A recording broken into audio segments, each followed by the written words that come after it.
what will be the objectives? What we will cover? Yeah, use it when it is required. Especially for so we will be covering the thyroidites, in particular the Hashimoto's thyroidites. The second, we will be covering the Graves' disease, then features of goiter, then morphology of thyroid adenoma and carcinomas, then the parathyroid adenoma and carcinoma. So in nutshell, we will be covering the non-neoplastic as well as the neoplastic diseases of thyroid mostly. But parathyroid we will cover at the end. It has to be covered mostly in the seminar inshallah tomorrow. So this is the first slide. Can we get this slide? Can it be corrected?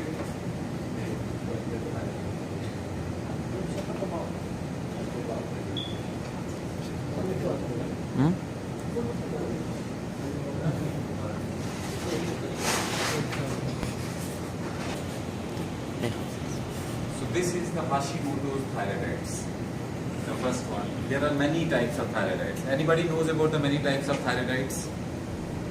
What are the many types of thyroidites? Inflammation of the thyroid. What are the many types?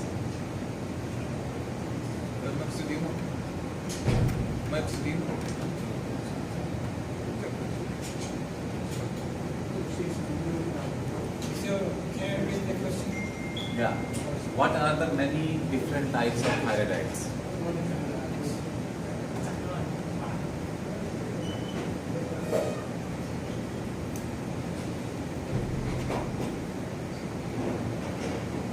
Why you are smiling?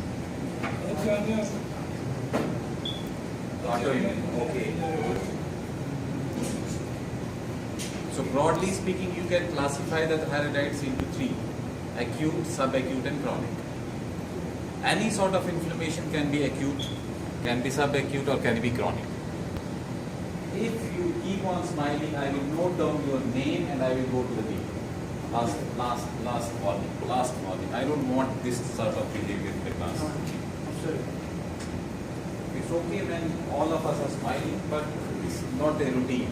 We are not joking here. Huh? So thyroidites will be acute, subacute, or chronic. And the first one which we are going to talk is the chronic thyroidites. Chronic means, what does the word chronic means? For long. Long duration. Yeah, long duration. For long duration. Cannot be for life. Some of the diseases can be for the life, but it is of a longer duration. So Hashimoto thyroidites is a type of thyroidites in which there is autoimmunity against the thyroid gland. There is autoimmunity against the thyroid gland. We also call it as chronic lymphocytic thyroiditis. Chronic lymphocytic thyroiditis. It means it is chronic, of a longer duration. Lymphocytic means there are lymphocytes, okay? And thyroiditis means inflammation of the thyroid gland. So Hashimoto thyroiditis, the other name is chronic lymphocytic thyroiditis. What you will find? Because tomorrow, inshallah, we will discuss the pathogenesis and everything regarding the thyroidites. But here, it is the lab. So what is the gross appearance? What you Swollen. see with your eyes? Swollen. Yeah, we will see it. Okay. What you will see with your eyes and what you will see under the microscope. The first thing is, when you take out the gland of such a person, this is what you will see.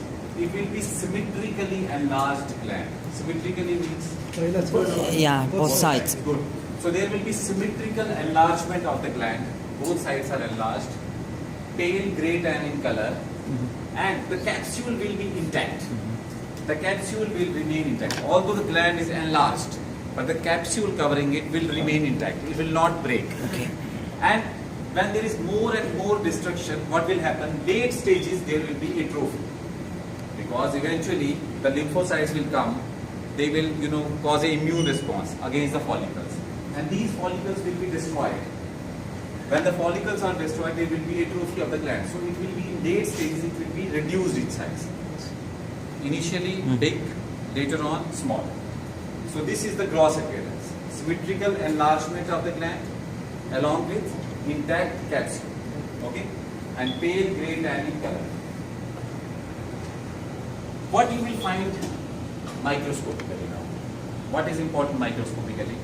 As the name goes, chronic lymphocytic thyroiditis. So you have to remember, there will be a lymphocytic infiltrate in the gland. Lymphocytes will be abundant.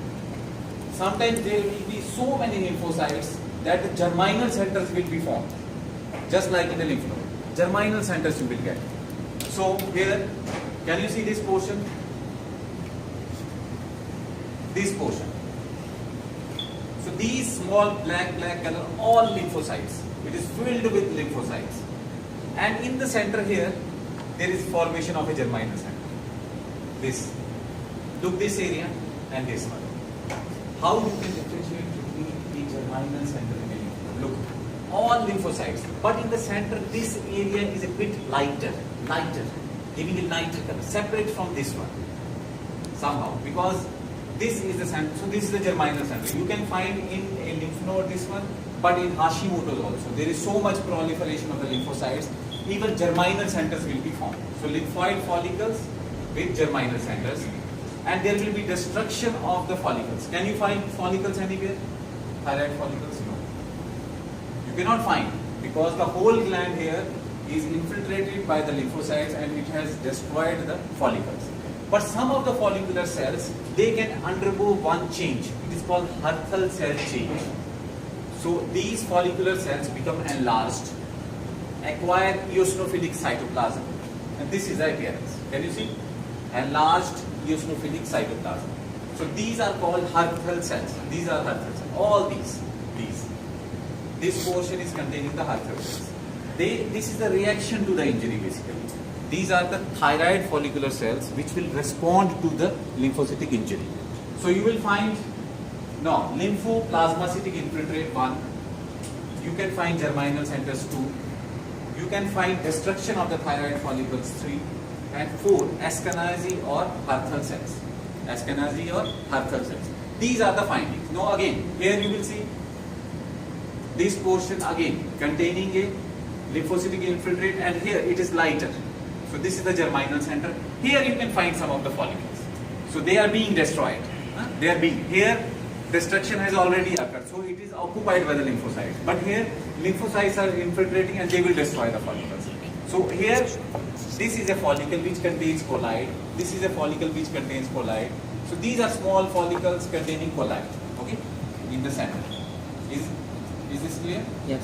So this is Hashimoto lymphocytic thyroiditis with destruction of the thyroid follicles and some of the follicular cells converting into Ashkenazi or Hurthal cells. We will discuss in detail how these are formed tomorrow inshallah. Again, what is B and what is A? And what are these? These small cells, black in color. Very good. So black cells, all black, these are all lymphocytes. Okay. What is B here? Germinal center. Good. So this is a lymphoid follicle sort of a thing. In the center, there is somewhat paler area. Yeah. So this is the germinal center. What is this? Hurthal cell. Hurthal cells. Good. So this is the diagnosis. This is Hashimoto's thyroiditis. No, this was Hashimoto thyroiditis. No, we covered chronic lymphocytic, longer duration, autoimmunity, because of autoimmunity against the thyroid. Another one is granulomatous thyroiditis. This is a subacute variant, subacute, not acute but subacute. How it occurs? Tomorrow, inshallah, we will discuss. This is a viral type of thyroiditis. There is some viral infection, followed by something wrong with the thyroid gland. There is viral infection, followed by something wrong. It doesn't present acutely, it presents after some time. So this is a subacute variant. Lasts for 4 to 6 weeks and automatically it will go off also. Without the treatment also it goes off. So what you will find here? What is the difference between the two? The main thing is how you will see it. There may be unilateral or bilateral enlargement. Only one lobe or both the lobes. So this can be the difference between the two. There it is symmetric enlargement. Okay. The disruption of the thyroid follicle. Basically what happens in this, because of the viral infection, there is destruction of the follicles. When the follicles are destroyed, this is follicle. What it contains? thyroid follicle? Colloid. So colloid will be released. When the colloid is released, what happens? There is a reaction to this. Normally this is within the follicle, but when it is released, there will be a reaction, isn't it? Suppose a prisoner is there, he is within the prison. So he will not be harmful because inside the prison no harm. But once he gets released, he becomes harmful. He is a criminal. Okay? Same way, colloid inside the follicle not harmful. But once the follicle, because of destruction, it breaks down, colloid gets released, there is a reaction. So reaction by inflammatory cells. So here you will find many inflammatory cells. What are the types? Polymorphs. So this is the differentiating feature. Polymorphonuclear leukocytes. Neutrophils. Okay? So here you will find lymphocytes, you will find plasma cells, histiocytes, but in addition you will find the neutrophils. Polymorphonuclear leukocytes. So this is the differentiating feature, how you will differentiate it from the lymphocytic thyroiditis. In lymphocytic or chronic lymphocytic, only lymphocytes. But here polymorphonucleus. And the reaction is so much that multinucleated giant cells are also formed. This is in reaction to the colloid. So can you see here now? Only thing is this light, but no problem. So this is the infiltration by the cells. These small cells contains neutrophils, multinucleated. When you will see under your laptop, it will be much more clear. And this is a big cell. This is a giant cell. Look how many nuclei it contains. This is a giant cell. This is a giant cell. This is a giant cell. So it will be full. When you see a patient, a biopsy has been done, and you see many giant cells, and they are benign looking. They should not be malignant, because in malignancy you can find giant cells, but they will be malignant. They will be malignant looking. They will give you a bad look, nuclear anaplasia, increased NC ratios. But here, this is the benign looking, just like the other cells. It is looking like the other cells. So this, when you will find giant cells, the first thing which will come in your mind is subacute or granulomatous thyroiditis. Granulomatous because it resembles granulomas to some extent. Like the tuberculosis, you will find giant cells and granuloma appearance. Here also you will find that appearance. So here, multinucleated giant cells, you will find one differentiating feature from the chronic lymphocytic thyroid and the neutrophils. These are the two differentiating features which will differentiate this thing from the chronic lymphocytic thyroiditis. So it is also known as granulomatous or subacute granulomatous thyroiditis. Occurs after a viral infection and can subside on its own after some time, 4 to 6 weeks. So this is the appearance here.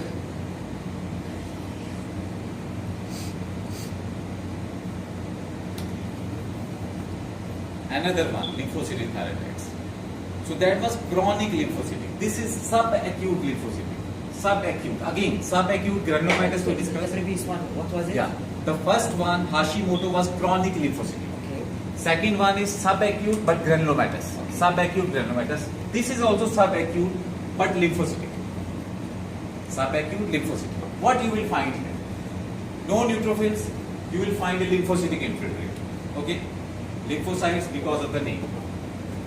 So you remember, lymphocytes will be there. There can be germinal centers, but no follicular atrophy and no Ashkenazi cells. Because Ashkenazi cells are found in Hashimoto thyroiditis. Okay. So how you will differentiate now? The chronic lymphocytic or the Hashimoto thyroiditis contains the Ashkenazi cells. This doesn't contain. Granulomatous contains the neutrophils, but this doesn't contain the neutrophils. So there is differentiating feature of every thyroiditis. So of the first one, you have lymphocytes, germinal centers, but presence of Ashkenazi. Hurthal cell is must for the diagnosis of the Doctor? first one, Hashimoto. Ashkenazi cell, what are they? Huh? Ashkenazi cell, what are they? They are a reaction of the thyroid follicular cells to the injury. So they become more enlarged and eosinophilic. Okay? Doctor, what is the difference between them and the Hurthal cells? And Hurthal cells. Hurthal cell and This one. these are same. Two names. Hurthal cell or Ashkenazi cell are same. Ashkenazi is related to Jews and Ashkenazi. Uh-huh. There is a group of Jews known as Ashkenazi. Ashkenazi Jews. Maybe somebody has given the name from that place. I will let you know, because some scientists might have given the name. He might be, belonging to that group. Most of the times, this is the reason why they give this sort of a name. So Ashkenazi cells, we will discuss in detail what is the autoimmunity, how it occurs. This is also an autoimmune response. Okay, this is also autoimmune, and this is also known as silent. Why? No symptoms are there, or painless also. Silent and painless. Okay, so this is another type of thyroiditis. There you will find lymphocytic infiltrate throughout the gland. Now we complete the thyroiditis. There are other diseases of the thyroid, like the one is Graves' disease.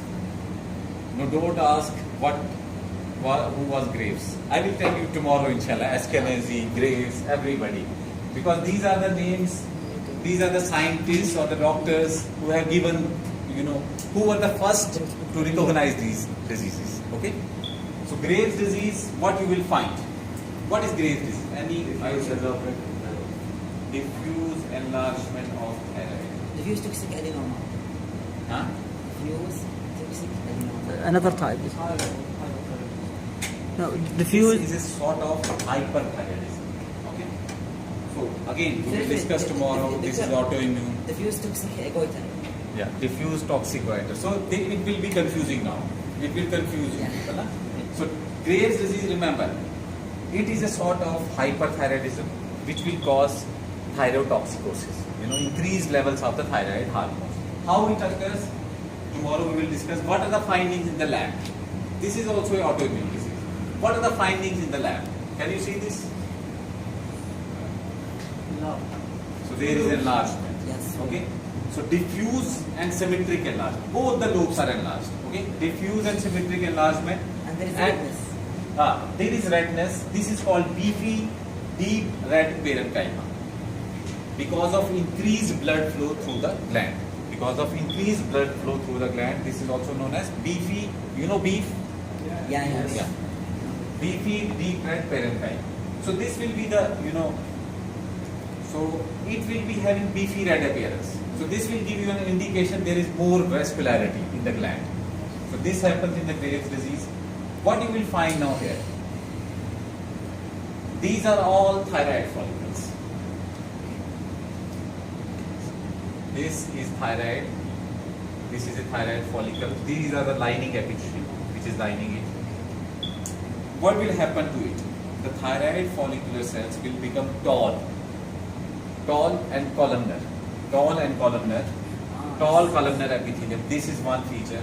Then there will be crowding and enlargement of the epithelial cells, and they will project into the lumen.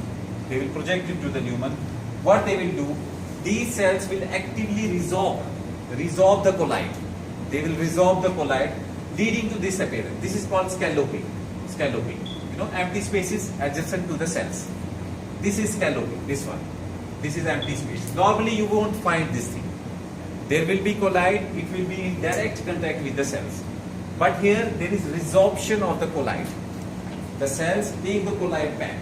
So what happens? There is resorption. This is called scalloping.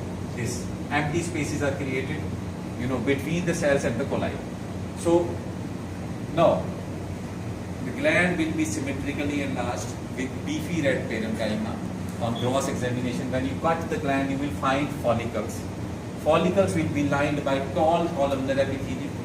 The columnar cells will absorb or resorb the colloid, leading to scalloping of the colloid. Okay, scalloping appearance.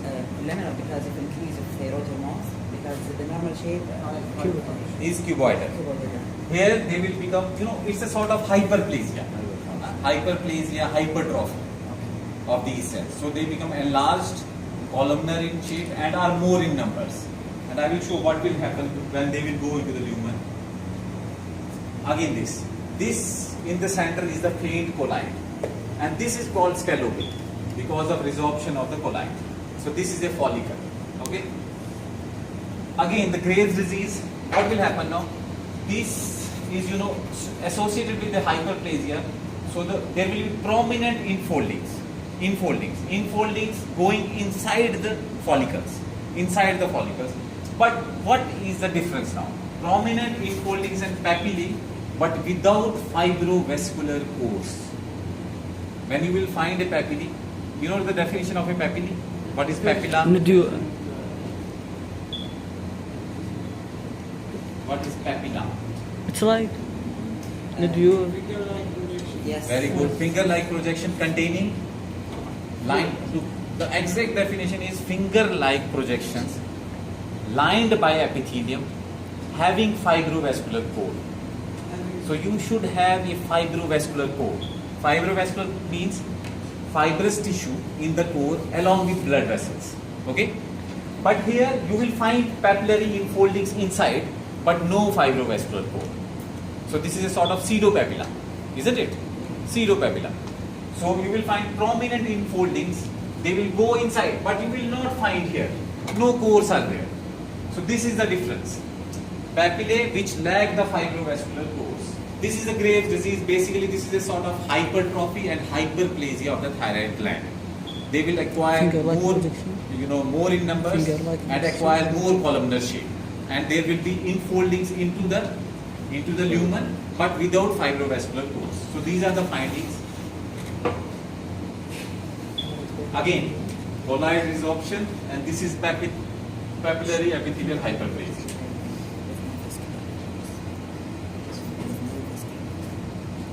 Lined with epithelium. So look, with here you will fibrovascular. find only cells. Fib- So no fibrovascular core as such.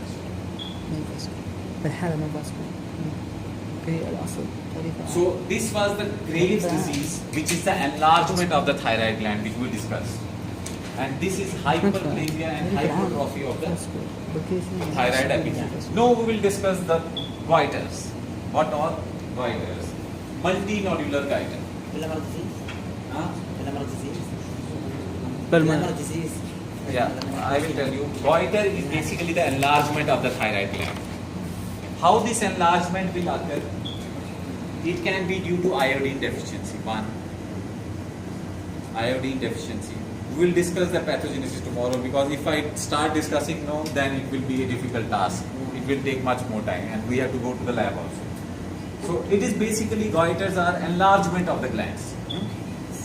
Now what happens? A goiter can be diffuse involving the gland, and there are many stages. Ultimately all the stages go into this. They become multinodular. So they start as simple goiters or diffuse goiters.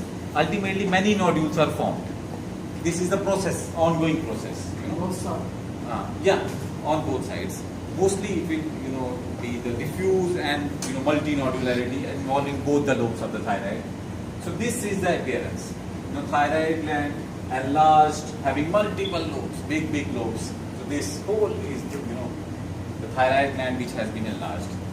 And bilateral enlarged gland with multiple variable size nodules having gelatinous, glistening, golden brown cut surface due to abundant colloid. Okay, so this is one. This is another one. So it has been properly cut. 1 cut, 2 cut, 3 cut. So gland is again nodular and contains areas of fibrosis and cystic change.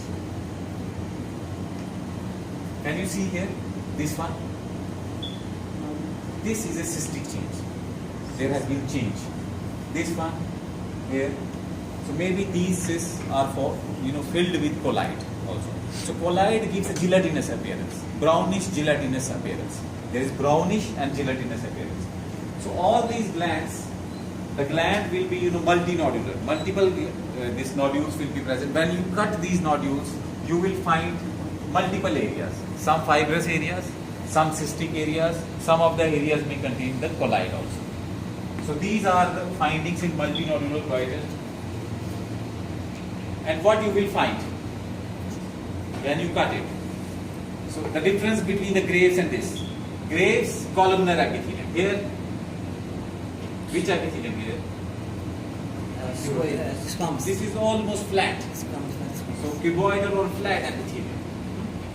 So colloid, big follicles, variable size, some small, some big.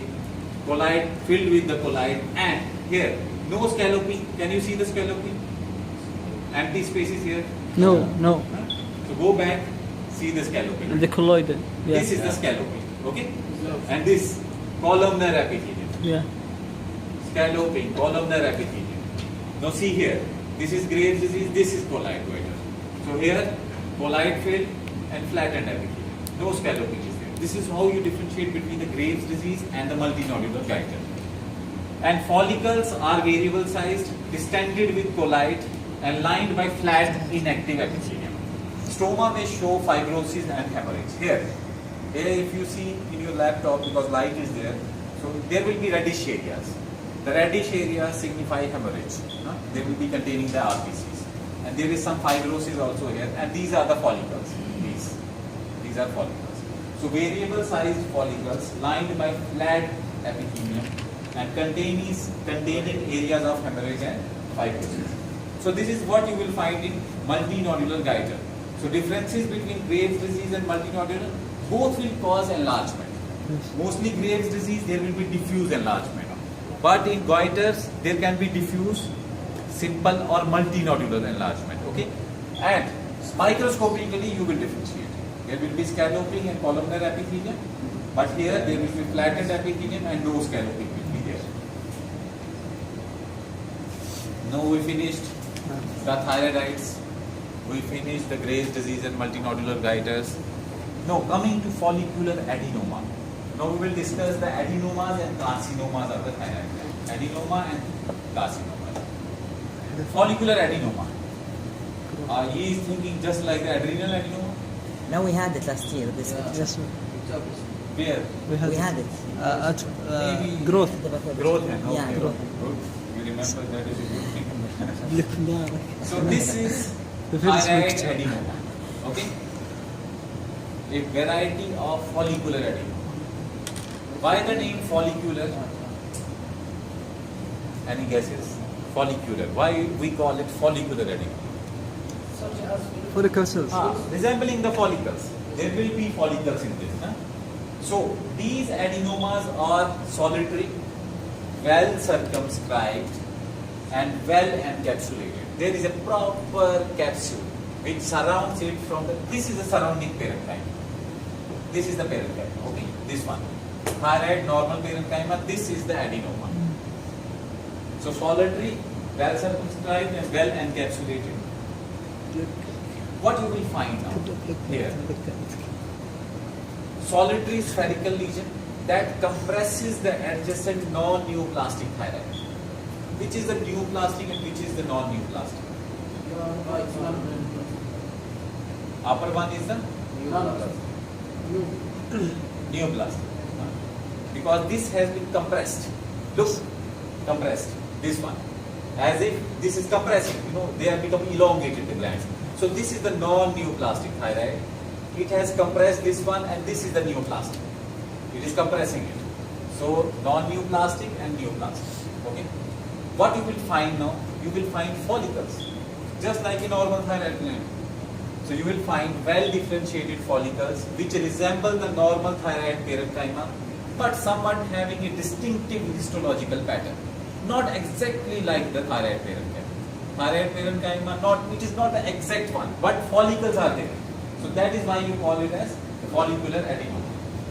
But when you have to differentiate between a follicular adenoma and a well differentiated follicular carcinoma, these two things are very, very similar histologically also. But how you will differentiate now between the two? If a pathologist is seeing the slide, so you have to see the capsular invasion or vascular invasion. So microscopically only you can see. If these are very well differentiated, very well differentiated follicular carcinoma, so you will differentiate, you will see the capsule. So you will see some of the cells might be infiltrating. If they have infiltrated, it is a carcinoma. If they have gone into the vessel, this is a carcinoma. Because this is a feature of the carcinoma. So this was the adenoma. Now we will go to follicular carcinoma. Look, capsular and or blood vessel invasion. This is important for diagnosing the carcinoma. Follicular carcinoma especially. And also this follicular carcinoma here, blood metastasis is more common. What is the feature of carcinomas? How they go, metastasize? Lymphatic. So here, blood. So exceptions are always there, isn't it? So blood metastasis is more common. and it can have many different histological patterns. It can be well differentiated follicular carcinoma in which you will exactly find like an adenoma, follicular adenoma. So it will be very difficult to distinguish only by capsular invasion or vascular invasion, you can say. But sometimes it cannot, it will contain only few follicles. So there is a variety, well differentiated, moderately or poorly differentiated variants of follicular carcinoma. But mostly you will find fairly uniform cells forming small follicles. Mostly you will find this. Now this is the appearance. This is light. We cannot do anything because we don't have anything here. This one. So there is, tan white, solid and infiltrating. So it is infiltrating, It is not well circumscribed, not well encapsulated. So it is infiltrating, having multiple smaller nodules. These are nodules. These, all nodules. So not well encapsulated. This is infiltrating, having multiple nodules, infiltrating into the surrounding parenchyma. So this is the feature. Please sit down. Thank you so much. Thank you. This one was not clear, so I showed. So follicular carcinoma cut surface, you will find replacement of the lobe of the thyroid. So this is the follicular carcinoma with containing small, this reddish, these are all foci of hemorrhage. Follicular carcinoma of the thyroid gland. Can you see these? Small follicles are there. And some of the follicles contain colloid. So these, the colloid is there in the follicle. Small follicles and many of them can contain colloid also. So this is the invasion basically. This is the capsule. You will see, when you will see, you say, oh, this seems to be adenoma. But you have to very carefully see for the vascular invasion or the capsular. So you see the capsule. This is the capsule, fibrous capsule. Can you see? Now this is, adenoma or carcinoma. But when you see, this has gone like this. Look, these are follicles and they are going. So this is invasion. This is basically a vessel in the capsule itself. So this has invaded in the vessel of the capsule. So this is a part of the capsule. This is also a capsule. This is the invasion. Got it? So there will be between the true and false capsules, or they like invasive to both capsules. What do you mean by false or a true capsule?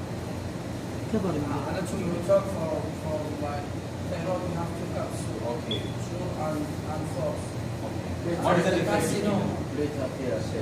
البريتراكيا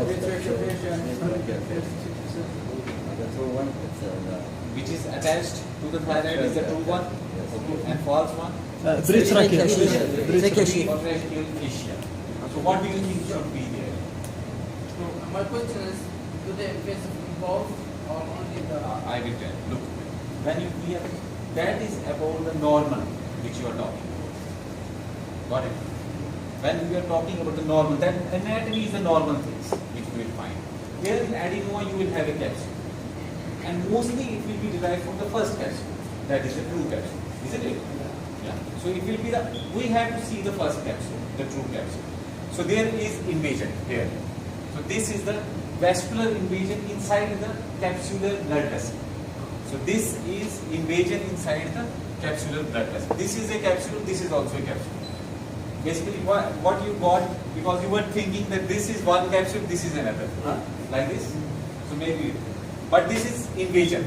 This is a single capsule. So it has invaded, and now this, when we will see the invasion, we will call it as follicular carcinoma. So this was follicular adenoma and follicular carcinoma. So another one is papillary carcinoma. Another one is medullary carcinoma. Another one is anaplastic carcinoma. There are four main types of carcinomas. Papillary. Why I am telling you? Only yesterday you had a class, isn't it? I should ask you. So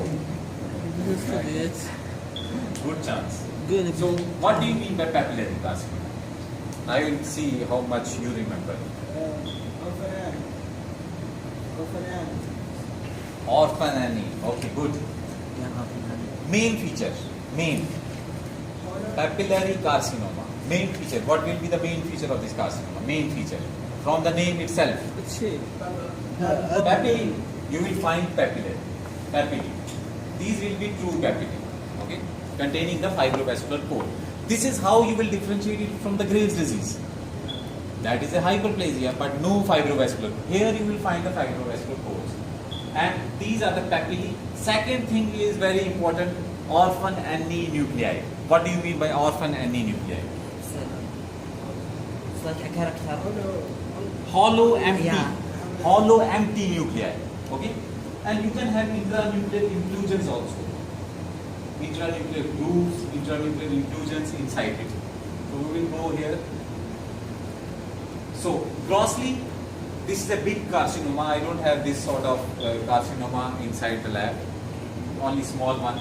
So, big carcinoma, these are the papillae like, protruding out from the lumen. Okay? So, these are papillary structures. You will find very beautiful picture, this one.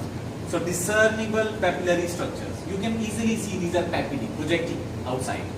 These, all these are filled with the papillae. And what you will see here, these are well-formed papillae with vascular cores. So this is the difference. Well-formed papillae with vascular cores lined by the cells which have ground glass nuclei. Ground glass nuclei, as if the glass has been grounded. Because here I find in most of the parks the grounded glass. Take big bottles, drink and break it in the parks. I see. Mostly in the gym here also, most of the bottles broken, but this is bad. Isn't it? This is bad. Small children also go there, with most of the Arabic children I see without shoes. I don't know what's the reason. So they can get injured. Once upon a time I went with my daughters here. Small daughter, she was only 6 years old. Now she is 7.5. 6 years old. Papa, what is this? I said, these are pieces of glass. She said, who has broken them? I said, I don't know. Maybe somebody. They don't have a mind. They don't have a mind. Suppose if small children come here and play, they will get injured. This was the thinking of that small child. She said that anybody can, especially small children, can get injured. They should not do this thing. And she was removing with the foot, keeping them on the side. So you should also think upon it, because I see many a times parks filled with these glasses. So if the Bangladeshi is not there, Bengali is not there, so that's a big problem, isn't it? So well-formed papillae with vascular cores. So you see papillae, you will see a fibrovascular core containing the vessels. So these are papillae, these containing fibrovascular core. Look, this is the papillae here. This is epithelium, this is the papillae epithelium, and this is the fibrovascular. Inside you can see the blood vessel.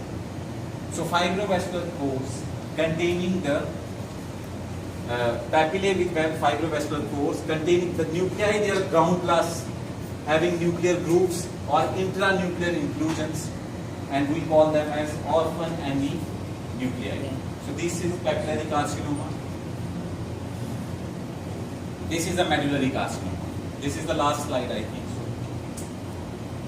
Yeah, we have, but I have included more because of parathyroid also. So 3 slides more. So medullary carcinoma, mostly a solid pattern of growth, and you can find mostly they are solitary, but sometimes they are multicentric. Multicentric where? In familial cases. What are the familial cases? Familial cases. Related to the family. Good. Related to What are the various syndromes? I think he might have told you, Dr. Hassan. What are the various syndromes Men? in which, Men, neurofibromatosis type 1, what are the various types? Men, 2A, men 2B. men 1, men 2A, men 2B. Okay? These are the familial syndromes in which you can find this medullary carcinoma also, along with neurofibromatosis and other things. So if you find multiple medullary carcinomas inside thyroid, this can be a feature of men syndromes. Men syndrome. So you can have that person having other carcinomas also. And you can find areas of necrosis and hemorrhage also. Necrosis will be like this. These yellowish areas, whitish yellowish areas, they are necrosis. And if you find reddish areas, because I am myself not able to, because of the light, properly discern it. So reddish areas most probably are hemorrhagic areas. If you find yellowish, whitish areas, these are the necrotic areas. And what you will find in medullary carcinoma? The important feature in the medullary carcinoma is the presence of amyloid. This pinkish material, this is the amyloid. And medullary carcinomas of the thyroid typically contain amyloid, which is homogeneous pinkish extracellular material outside the cells, and it is derived from the calcitonin molecules, which are secreted by the neoplastic cells. So these are the neoplastic cells, these cells. All these blackish, these are neoplastic cells running in cords, strands and sheets, and they secrete calcitonin molecules which forms the amyloid. Okay? So this is the differentiating feature. So if you are asked the question like, what is a peculiar feature of medullary thyroid carcinoma? It is the presence of the amyloid. Okay? Presence of the amyloid. Homogeneous extracellular pinkish material. So this is amyloid. This, all amyloid. And these are the tumor cells in between, all tumor cells. So amyloid will be stained. What is the stain used for staining? This is the Congo red stain. Congo red stain. Again, this is amyloid, and neoplastic cells will secrete calcitonin, from which this amyloid will be. So we discussed the medullary carcinoma, papillary and follicular carcinoma, along with the follicular adenoma. The last is parathyroid gland. Just small bits only. Parathyroid adenomas. There is hyperthyroidism. Tomorrow, who is going to give the good? So hyperthyroidism is there. There is primary hyperthyroidism. There is secondary. There is tertiary also. And there are causes. Causes of hyperthyroidism. Hyperparathyroidism? Yeah. Hyperparathyroidism, the causes are hyperplasias. These are the majority of the cases that have hyperplasia. Second is adenoma. And third one is the carcinoma, which is very less. So we'll discuss here adenoma. So parathyroid, in parathyroid gland, what are the cells found in parathyroid gland? Yes, principal cells and oxyphil cells. Again? Principal or chief cells and oxyphil chief cells and oxyphil cells. Oxyphil cells. Very good. So mostly the adenomas, they are composed of chief cells. So you have solitary adenomas which are composed of the chief cells. So this is one of the appearances. This is the adenoma here, and this is the normal part of the gland. So it is separated from the normal part. So this is adenoma, this is the normal part. Now you can see here, these are derived from the chief cells. Chief cell parathyroid adenoma. What you will find, more or less same nuclear size. Slight variation only. With slight variation in nuclear size, but no anaplasia. Okay? So there will not be anaplasia. Like there will not be, more variation in nuclear size shape. There will not be increase in the nuclear cytoplasmic ratio. There will not be, hyperchromasia, which are the features of anaplasia or malignancy. So only slight variation in nuclear size, but no anaplasia, and slight tendency to follicle formation. Here, this is tendency to follicle formation. Can you see the rings? So there is tendency. Some of the cells are trying to form the follicles. So this is the appearance in the parathyroid adenoma. Okay, these are derived from chief cells having very less nuclear variation, and there is slight tendency to formation of the follicles. Now this is parathyroid adenoma. This is a part of the normal gland. This, okay, and sometimes what happens? This adenoma, it also has tendency to form. It grows around the blood vessels. So there is palisading. This is a blood vessel, and cells are arranged like palisades here, like this. So palisading around the blood vessels. So either there can be tendency to follicle formation, or there can be palisading around the blood vessel. So these are the features of parathyroid adenoma. The last slide is parathyroid carcinoma. So it is a larger one. Okay. irregular cut surface. So when you find it, irregularity in the cut surface itself, and these carcinoma have a tendency to invade the structures in the neck. So they are invasive.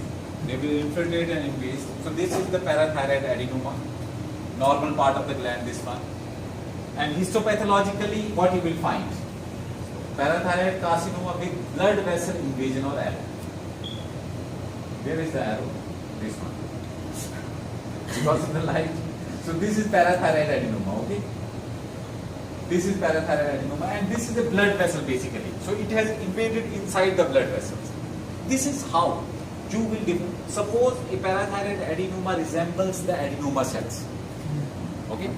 Well differentiated parathyroid carcinoma will resemble the adenoma. Okay? So how you will differentiate? Again, blood vessel, capsular invasions, you will see are invasion into the surrounding structures. So this has invaded inside the blood vessels. How you will see this is a blood vessel? You will see some RBCs here. Or either you will see the blood vessel wall or RBCs. The most authentic is, you will find some RBCs. And you will find these cells which has invaded into the blood vessel. So this is blood vessel invasion. When you will see, I think these are different color. These will be the RBCs in the, on the laptop. So inshallah, this is finished. İnşallah. So we will go to the lab.